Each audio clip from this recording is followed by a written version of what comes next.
over. Nketiah, good running. He pulls it across off the line. And it's a corner.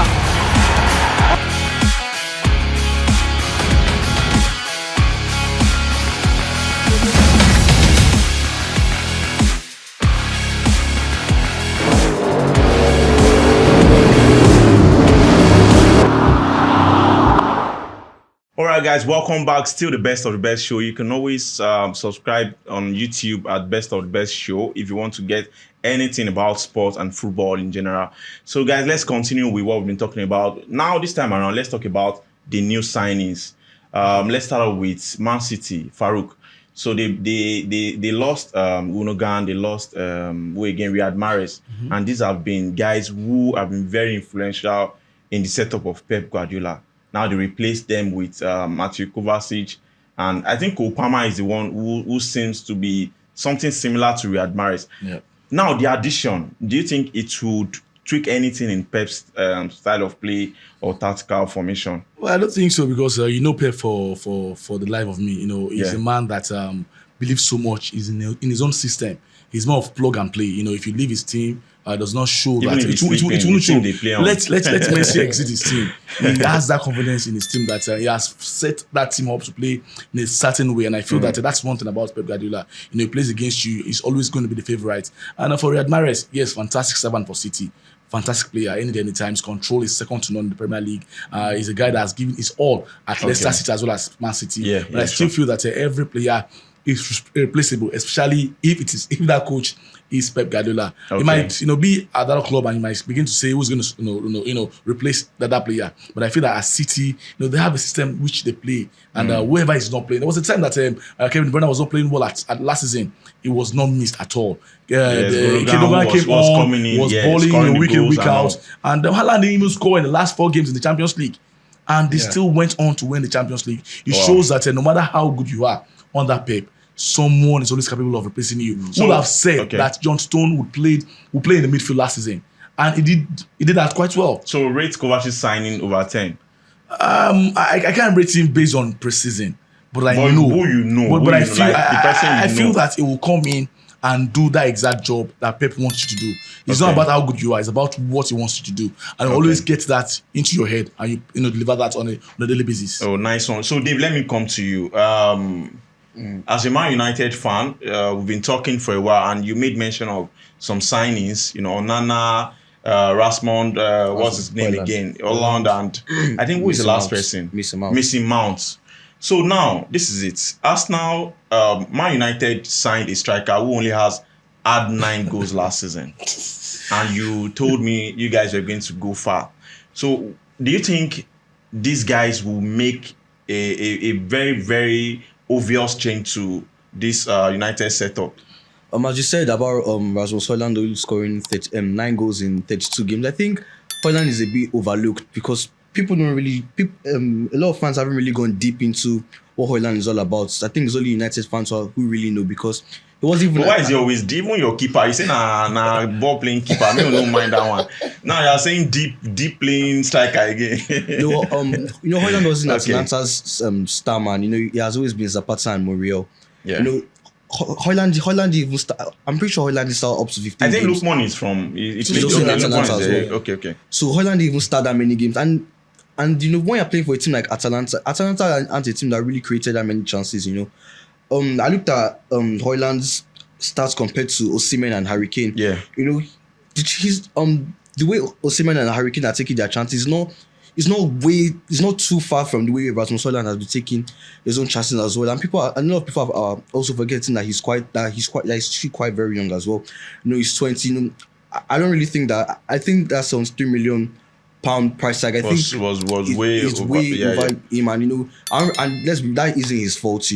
I think that's down to United not being very good at negotiating deals. So what about Onana? Is he someone who has easily replaced David De Gea? I think be honest. The replacement from De Gea to Onana is still quite huge. De Gea is a keeper who never really came off his line. He wasn't really a basic modern Premier League keeper. Who has a way of there's a limit to where he goes. No, they always stays in his post. He's a bit shy. Like and when you now bring someone like Onana, who's now probably one of the best at doing that as well, I think the United defenders are going to have to start getting used to. Okay, hold your thought there. But the question with Onana is, if you are buying a goalkeeper, because I don't understand this thing we talk about now in football. What is the basic role of a goalkeeper? Is it now to play football or to make saves? It's just a simple narrative. Okay, a ball-playing goalkeeper, building from the back and all of that. You understand? It's a new system the football world is trying to adopt, actually. Okay. You understand?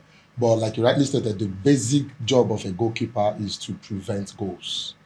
If you watch the last match, Onana, if he had stayed in his position, in the rightful position, I think that's not on Onana. He wouldn't have considered, but that's the truth. It's not on him. No, honestly, it is. If you watch the build-off play, Yeah. leading to that goal, the ball was quite comfortably with a defender at United, Dalot, and he misplaced the pass to the opposing striker. And the guy didn't even have a second touch; it was just his first touch. And you expect any goalkeeper, even if it were to be De Gea, would like to stay on his goal line, would be outside of his yard, 24. Okay. And it was just a simple lob and very, very exact at that. So for me, as much as I want to criticize Onana, but it's quite unfortunate. I just wanted to add something. It's quite unfortunate.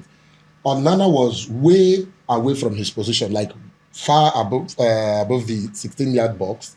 18-yard box. You understand what I mean? So if he had stayed a bit, the point now is let's consider that goal. Now let's make this analysis as easy as possible. Okay. Now, as a ball-playing goalkeeper or whoever he is, when a team is transitioning, especially from the goalkeeper, because I think Onana is someone who starts, the transition. Yes.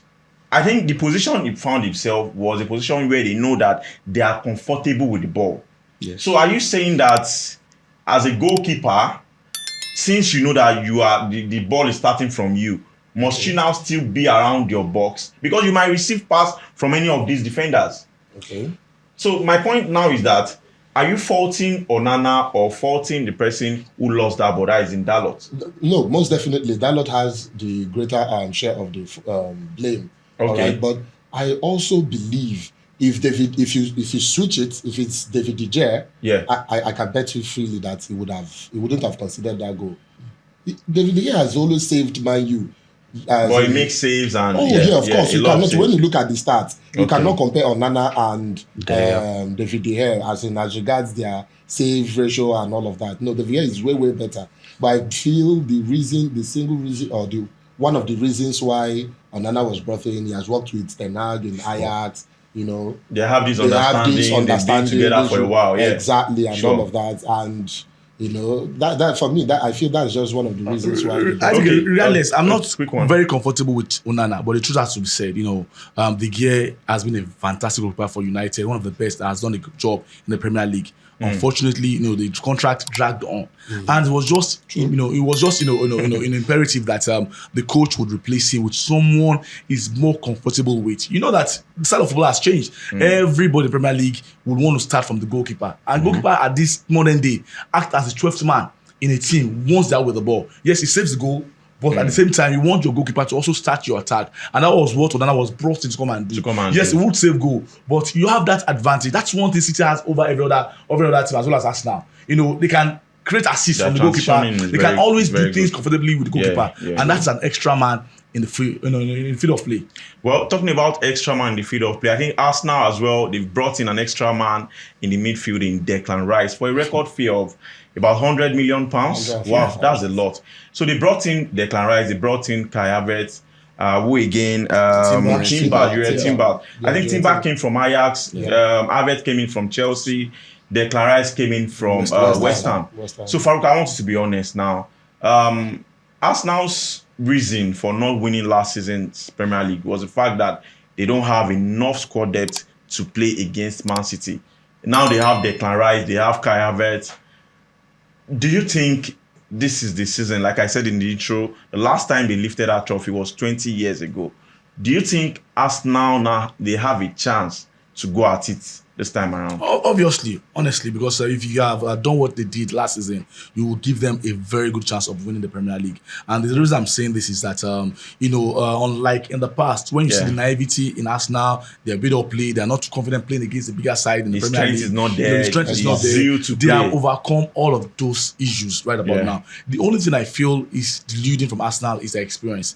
They need experience, going forward, and they have added that to their team. Declan Rice, like we say, it took them a long time for that Rice to get done, but eventually they signed him on, and I feel that it would bring a lot to that team. Kai Havertz, well, I'm not particularly in tandem with players because in that mode. Same thing as Mount, not because he plays for Chelsea. I just don't, you really can't tell what exactly those guys can do effectively. They are neither here, there. Tomorrow they're scoring with their head. Next tomorrow they're missing chances with their head. Okay. So I feel that it might not be the real deal for Arsenal. I think Arsenal will need a striker that will not be in the mood of Gabriel Jesus. But they brought in Havertz. Havertz is not a striker. Okay, you want to say something? Yeah, for Arsenal as well, a lot of these Arsenal players, this is going to be their first season playing in the Champions League as well. And I think that's also something that is also going to affect them, because I think that's also going to get in their heads a lot. So this is it. Sorry, I want to put you on the spot now. So if you are Arteta, now coming into the season, there's always a priority for any football club. So what will be your priority this season? Is it to go for the Premier League or to try and go for the Champions League? Taking the fact that they are used to the Premier League, I think the Premier League should be what they should prioritize. The Champions League is a bit of a, we've seen PSG, we've seen PSG buy Mbappe, they see them win the Champions League. It's teams like Real Madrid who know this competition, the ins and outs. Teams like Bayern Munich, I think those are the teams that have always done well consistently in the Champions League. Even Man City too. Okay. That is just their first Champions League, and they spent a lot of money on that pitch. So I think for Arteta, I think the Premier League is what that should be his main point, and the Champions League should basically just be a free hit. Wow. Okay. A free hit for us now, or maybe quarterfinals? Probably. Or finals? No. No final for us now. Round 16. You can't put your money on them. No, I can't put my money on them. All right. Talking about putting your money on a team, I think Chelsea, I was one of the people who always said that they needed someone who understands the Premier League so well. Fantastic. And who is that guy? Stay tuned. I'll tell you who exactly Chelsea signed and how well it can take them to the next level in the Premier League. Stay tuned. We'll be right back.